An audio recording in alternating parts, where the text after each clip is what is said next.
సమాజంలో ఉన్న ప్రతి ఒక్కరికి కూడా ఒక గురుతరమైన బాధ్యత ఉంటుంది. సమాజంలో ఉన్న ప్రతి మనిషికి ఒక గురుతరమైన బాధ్యత ఉండేటప్పుడు ఒక రాజకీయ పార్టీ పెట్టి రాజకీయ పార్టీ అధ్యక్షులుగా ఉండి సీఎం చేసిన వ్యక్తులు కానీ, ఎమ్మెల్యేగా చేసిన వ్యక్తులు కానీ, ఎంపీలుగా చేసిన వ్యక్తులు కానీ, మినిస్టర్లుగా పనిచేసిన వ్యక్తులకి కానీ, ఎస్పెషల్లీ గ్రామ వార్డు మెంబర్గా పనిచేసిన వ్యక్తికి కూడా ఒక సామాజిక బాధ్యత, ఒక సామాజిక స్పృహ అన్నది చాలా ఎక్కువ విలువలతో కూడిన రాజకీయాలు ఇవన్నీ కూడా ఆభరణాలుగా ఉండాల్సిన అవసరం. ఎందుకంటే ఈ మాట చెప్తున్నాను, కొన్ని కోట్ల మంది ప్రపంచంలో, మన రాష్ట్రంలో 5 కోట్ల మందికి పైగా జనాభా ఉంటే కేవలం 175 మందికే అధ్యక్ష అనే అవకాశాలు కూడా కల్పించారు ఈ రాష్ట్ర ప్రజలు. అంటే ఎంత బాధ్యతగా మనం ఉండాలి, ఎంతమందికి మనం ఇన్స్పిరేషన్ అయి ఉండాలి. మన మాట, మన నడవడిక, మన మాట తీరుతో పాటు మన బాడీ లాంగ్వేజ్ కూడా అవతల వాళ్ళకి ఒక ఇన్స్పిరేషన్లా ఉండే పరిస్థితిలో రాజకీయ నాయకులు ఉండే పరిస్థితి. అటువంటి పరిస్థితుల నుంచి ఈరోజు పరిస్థితులు ఎంతగా దిగజారిపోయాయి అంటే, ఎస్పెషల్లీ జగన్మోహన్ రెడ్డి గారు, అదేవిధంగా వాళ్ళ పార్టీ మనుషులు కానీ, వాళ్ళ పార్టీ కార్యకర్తలు కానీ చేస్తున్న వ్యవహారాలు చూస్తూ ఉంటే ఒక్కొక్కసారి రాజకీయాలు ఇంత దిగజారిపోయాయా అనిపిస్తూ ఉంటుంది. ఎందుకు ఈ మాట చెప్తున్నానంటే, రాజకీయ నాయకులని అభిమానించే వాళ్ళు చాలామంది ఉంటారు. అభిమానించే వాళ్ళే కాకుండా మనల్ని మార్గదర్శకంగా తీసుకునే వాళ్ళు కూడా చాలామంది ఉంటారు. అటువంటి పరిస్థితుల్లో మన బాడీ లాంగ్వేజ్, మన మాట తీరు, మన తాలూకా బిహేవియర్ అన్నీ కూడా వాళ్ళు అసెస్ చేస్తుంటారు.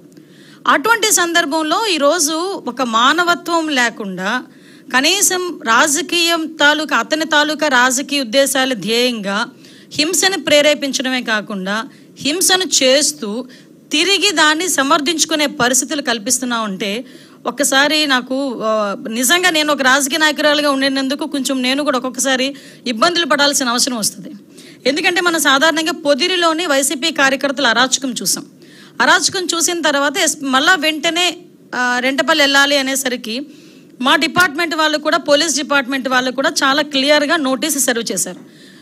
జగన్మోహన్ రెడ్డి గారు, మీ పర్యటనలో ఎంతమంది వస్తారు, ఎంతమందికి మేము, చాలా చిన్న రోడ్ అది, 10 ఫీట్ రోడ్ అది, ఆ 10 ఫీట్ రోడ్లోకి వెళ్ళేటప్పుడు ఎంతమంది వెళ్తారు, సో మీరు ఇంతమంది వరకు వస్తేనే మేము అలౌ చేస్తాం. మీ క్యాన్వాయ్తో పాటు ఒక 3 వెహికల్స్, వాటితో పాటు ఒక 100 మంది కార్యకర్తలు, వీళ్ళు వస్తేనే మేము అలౌ చేయగలం, వీళ్ళు వస్తేనే మేము ప్రొటెక్షన్ కూడా ఇవ్వగలము, కాబట్టి మీరు దీన్ని అర్థం చేసుకోండి అని చెప్పి అక్కడ ఉన్న ప్రతి నాయకుడికి కూడా నోటీసులు అనేవి సర్వ్ చేశారు, ఇన్ఫర్మేషన్ అనేది సర్వ్ చేశారు. ఆఫ్ కోర్స్ అయిపోయింది. అవసరమైన అయినప్పటికీ కూడా వాళ్ళని చుట్టుపక్కల నియోజకవర్గాల నుంచి వేల కొద్దీ ఈరోజు రేపు ఇంతమంది రావాలి, అంతమంది రావాలని వాళ్ళు వాట్సాప్ గ్రూప్లో పెట్టుకున్న తర్వాత మాకున్న ఇంటెలిజెన్స్ రిపోర్ట్ ప్రకారం వీళ్ళందరూ మొబిలైజ్ చేస్తున్నారన్న సంగతి తెలిసి అతనికి Z+ సెక్యూరిటీ అనే వ్యక్తిగా అతనికి ఇవ్వాల్సిన సెక్యూరిటీని ప్రాపర్ వేలో మేమందరం కూడా మేము ఇవ్వగలిగాం, ఇచ్చాం కూడా. ఇచ్చిన తర్వాత మనం చూస్తే ఆ జగన్మోహన్ రెడ్డి షో చేశాడు, ఒక రోడ్ షో చేశారు. అతను వెళ్ళేదేమో ఒక పరామర్శకి వెళ్తున్న వ్యక్తి రోడ్ షో చేస్తున్నాడు. ఇంచుమించుగా అతని ఇంటి దగ్గర నుంచి, తాడేపల్లిలో అతని ఇంటి దగ్గర నుంచి 10:30కి స్టార్ట్ అయిన వ్యక్తి సాయంత్రం 4 గంటలకి ఆ రెంటపల్లి వెళ్ళారంటే ఒకసారి ఆలోచన చేయండి, ఎంత స్లోగా మూవ్ అయ్యి ఎంత రోడ్ షో చేసుకుని ఆయన వెళ్ళారో ఒక్కసారి జనాలు కూడా అర్థం చేసుకోవాలి.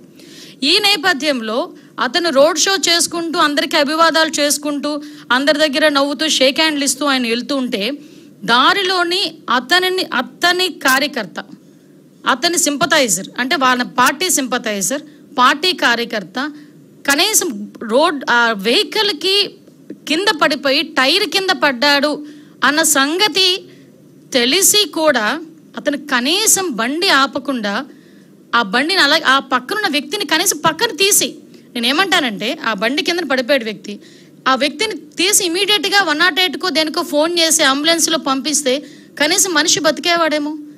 ఎంత అంటే దాన్ని ఏ పదాలు ఉపయోగించుకోవాలో కూడా అర్థం కావట్లేదండి. ఎంత నిరంకుశంగా, కనీసం దయ జాలి లేకుండా ఆ వ్యక్తిని అలాగే ఈడ్చి ముళ్ళ పొదల్లో పడేశారు.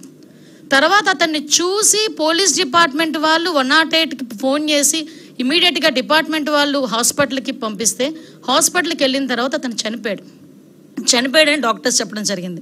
కనీసం అతను ఆ కార్ కింద పడిన తర్వాత అయినా ఇమీడియట్గా హాస్పిటల్కి పంపించి ఉంటే ఆ మనిషి బతికేవాడు కదా.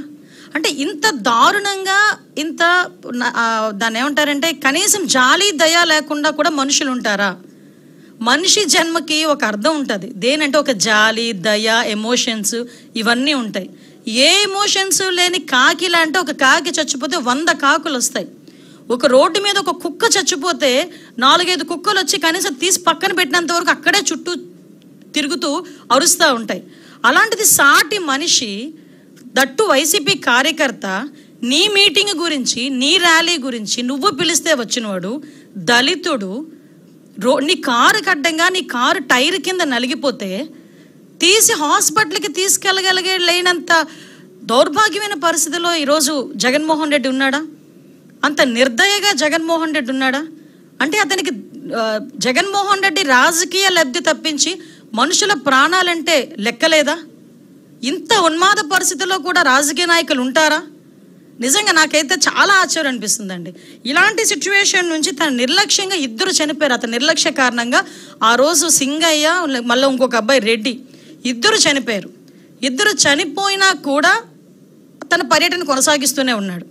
విషయం ఏంటంటే ఇందులోని మనందరం కూడా ఆలోచించాల్సింది ఏంటంటే, సంవత్సరం క్రితం బెట్టింగ్ ద్వారా డబ్బులు కోల్పో